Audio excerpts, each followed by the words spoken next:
I'm Ashton Addison from EventChain for Investment Pitch Media and FinTech News Network.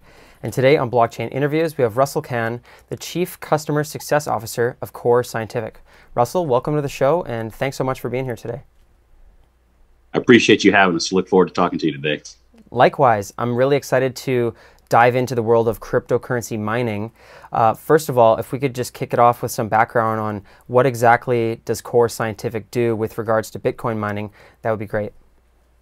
So we consider ourselves part of the infrastructure.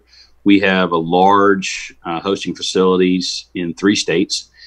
We actually do a lot of mining ourselves, and we host a lot for other folks. So I would like, we're integrally part of the Bitcoin infrastructure. Very cool. And what would you say makes Core Scientific competitive and unique in the industry right now? So Core, we really strive to be a white glove service for those that want to invest in digital assets. So we target hedge funds, public traded companies, family offices, and we try to provide all the services needed from the beginning to the end. Ordering equipment, getting that equipment brought into the United States, getting it set up, getting the pool set up, getting wallets set up for folks, and just making it as easy as possible for people to get into the industry. And how big is your operations right now? Because I know North America seems to be an up-and-coming location, but in Asia and in China, there seems to have been a large majority of miners. So you are correct. Asia right now holds the largest percentage of the Bitcoin network itself. However, a new investment is happening right now in North America, particularly in the United States and Canada, because of the large infrastructure that we do have. At Core, we have a little over 380 megawatts of power that's ready now for mining, and for Bitcoin mining particularly. And we are able to expand that to 450 megawatts. Now, compared to all of China, that's tiny. But compared to any individual operator, we're large. We're easily one of the largest, if not the largest in North America, and I think we're on scale with any of the large miners in China.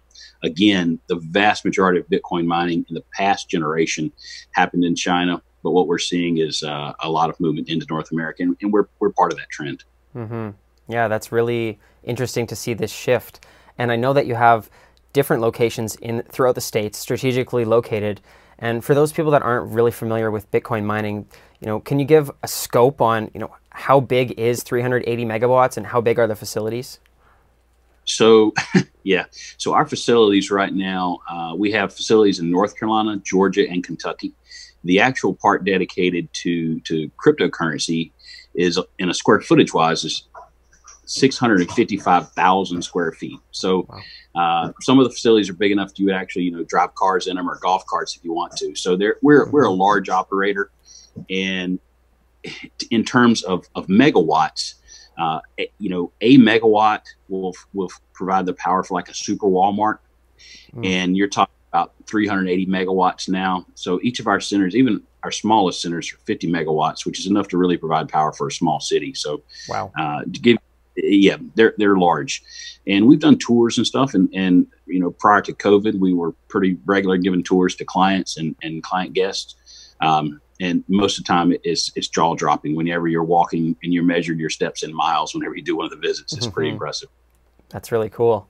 And with such large facilities, I'm sure you're using a lot of power. And there have been some other mining companies that have been looking at renewable energy sources or harnessing that power that's being used from the miners. Are you guys doing anything specifically to help lower your costs or to make more renewable energy? So interesting enough, renewable energy is green for the environment, but it's also green for your wallet. Renewable energy is the cheapest energy you can find. When you have a fuel input cost of 0, that means your actual energy costs are lower. So for ourselves, we're better than 50% what we call carbon free. A lot of our power comes from hydro and solar and nuclear. We do have some that are coal, but for the most part, green energy is cheap energy. And in order to be efficient and be competitive globally with Asia, China specifically, and Russia, you have to have cheap, steady power, and you get that in renewable areas in the Southeast. Very cool. And I know that Core is also a host. So from what I understand, you're mining in your own operations, but you're also having other people, mining on behalf of others. Is that right? So yeah, so what we do is we're first, we're blockchain and AI. So we have a lot of blockchain hosting. We do also do a lot of AI hosting, which is your high compute GPUs. And I kind of misspoke because some of that megawatts is set aside for those high compute GPUs, and some of that megawatts is set aside for our rendering GPUs. But for the most part, we actually took on hosting clients in order to grow, in order to become a more efficient operator. So in order to make our own mining efficient, we decided to take on hosting clients, which makes us more efficient miners, but also we will provide a quality service to our customers. Mm-hmm. That's great. And from what I understand, Bitmain is the main producer of Bitcoin miners, and you're working with Bitmain, and you've purchased so many mining rigs that are new, because they do seem to create new versions and become more efficient pretty often. Can you talk about your recent relationship with Bitmain and where you're at with your miners? Absolutely, yeah. So we actually operate with several different providers. Bitmain is the largest producer, and we just ordered nearly 18,000 of their newest generation S19 miners. We started getting them in test batches in May, and we've been deploying them throughout June and July, and we have some coming in August and September. And I'll tell you, we're very happy with the S19. It's a little tank. They're up 99.8%. I checked this morning. We had a few that had some issues, and they go down, they get back up very quick. So we're happy with that product. With that said, we also work with WhatsMiner, and we work with Cann. So we have Bitcoin mining equipment from all the major manufacturers, but definitely Bitmain is the largest by a factor. So, and we're happy with our production. The units that we bought from Bitmain came out of Malaysia, and production in Malaysia hasn't slowed down. There was, with the halving event that happened at the same time as COVID, there was some supply chain issues at the beginning of the year, and that really slowed down a lot of things between January and April. Really January all the way through May. There was some supply chain disruptions around the world, not just in Bitcoin mining, but everywhere. And that did affect, it affected us, it affected Bitmain, it affected our plans for a rollout. But all that is slowly correcting itself as the world returns to normal. Well, we're a long way from normal, but you understand 2020 is crazy. So. Yeah, well, that's really interesting that you mentioned that. And I was going to touch on the fact that the Bitcoin halving reward, now miners only get half the reward they do normally get every 10 minutes. How did Core plan for that? I'm guessing you were in operations just back a few months when it was going. Is there any preparation or mindset, or I'm sure it may affect the price and that may affect your day-to-day cash flow in and cash flow out? Affect everything, but we planned for it, and because it's an algorithm, we knew when it was going to happen. We knew within hours of when it was going to happen. In general, if COVID had not had the supply chain disruption that it had, what would have happened was, prior to the halving event, we would have started replacing or adding new generation miners, and we did add some throughout the fall and then into the spring. But because of supply chain issues, a lot of that old generation equipment stayed on through the halving, and oddly enough, old generation equipment is slightly profitable right now based on the recent run up of Bitcoin price. But what you're seeing is new generation equipment is so much more efficient that as more new generation equipment comes online, it's going to increase the difficulty level for the Bitcoin algorithm, and that's going to drive out some of that old generation equipment. And particularly going to see with the Chinese rainy season ending, the power costs in China are going to start creeping back up again. So the older generation equipment in China is going to have to start going offline, which is also going to decrease the difficulty, which is going to increase mining profitability for new generation equipment. Wow, it's such a complex equation on all of the variables, right? And with the recent increase in price of Bitcoin, and last week it went up almost $1,000 in a day, I'm sure that the miners are happy about that. But at the same time, the difficulty would increase because people are seeing that they can get more for those Bitcoins. So does Core have a strategy or a plan in how they manage all of the Bitcoins that they mine in terms of, paying the expenses, but maybe keeping Bitcoin for when the price is way higher? Yeah, so we do both. We mine for revenue to cover operating cost, and we also mine for our balance sheet, and we store things. So we do both, and we'll sell Bitcoin out into the open market, and we'll also have hash contracts, and there's different hedging and financial instruments available for those folks like ourselves that are long Bitcoin, because we are a natural long because we mine Bitcoin, and other cryptocurrencies.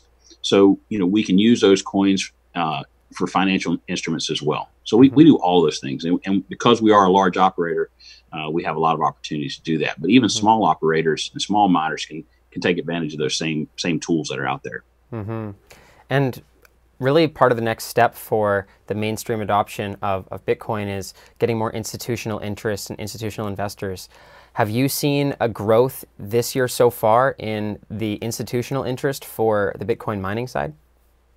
So actually, it's like I planted that question with you. That's our target market: institutional investors, hedge funds, publicly traded companies, family offices. As the United States capital markets get more comfortable with digital assets, we're seeing more and more of those capital markets open up to digital assets, and that's what we target. We want to be there for those folks because it's easy when you just get started to build a few GPU rigs or have a few ASICs in your garage or even in a small operation. But if you are an institution, if you're a publicly traded company, there's certain balances and regulations and things you want to make sure you check all those boxes. For instance, we're audited annually by Ernst & Young. We're one of the few cryptocurrency businesses in the world audited by one of the big four audit firms. But we do that in order to provide the transparency that institutional investors and institutional operators require, really, if they're going to get into this space. Definitely. It's good to have that. Well, it sounds like you guys are doing really well with the growth of your operations. My last question is, what comes next for Core in the next 6 months or a year? What are your strategic goals? So our AI side of the business is really growing. And I mentioned that earlier when I told you about the number of megawatts. We actually have a tier 3 AI center built into our cryptocurrency operations, and that's going to continue to grow. There's a lot of I think, AI and blockchain are going to converge. AI is processing data. Blockchain is securing and managing that data. And I think as we see that 2020 get somewhat back to normal, we're going to see a lot more growth on our AI side of the business. Also, as the supply chain in the ASIC world gets back to normal, we're going to see more growth, or we're going to see more movement into North America. And I do want to point out, I don't think anyone's going to close any of their operations in China or Asia.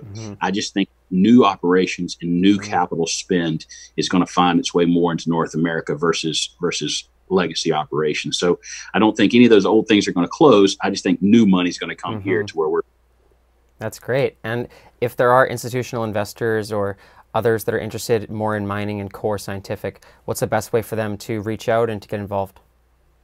So, if you want to be a big operator, go to our website, corescientific.com, and we'll be glad to help you. But, really, even if you're just getting into the game and want to get a GPU and get it mining Ethereum or something, jump into it. That's how I got started, really just as a GPU miner, and then it's kind of grown into a much larger business. So cryptocurrency is a lot of fun, and you can do it as a small operator in your home, or you can dive into it in a big time way like us and have several 100,000 square feet of it. So I encourage people to get involved, even if it's just on a trading account on one of the Robinhood or somewhere like that. But for us, go to corescientific.com and we'll be glad to help you out. Great. Thank you so much, Russell. I will leave the links in the description box below. All the best moving forward with Core Scientific, and let's follow up in the near future. All right. Thanks, Ashton. Appreciate it tonight.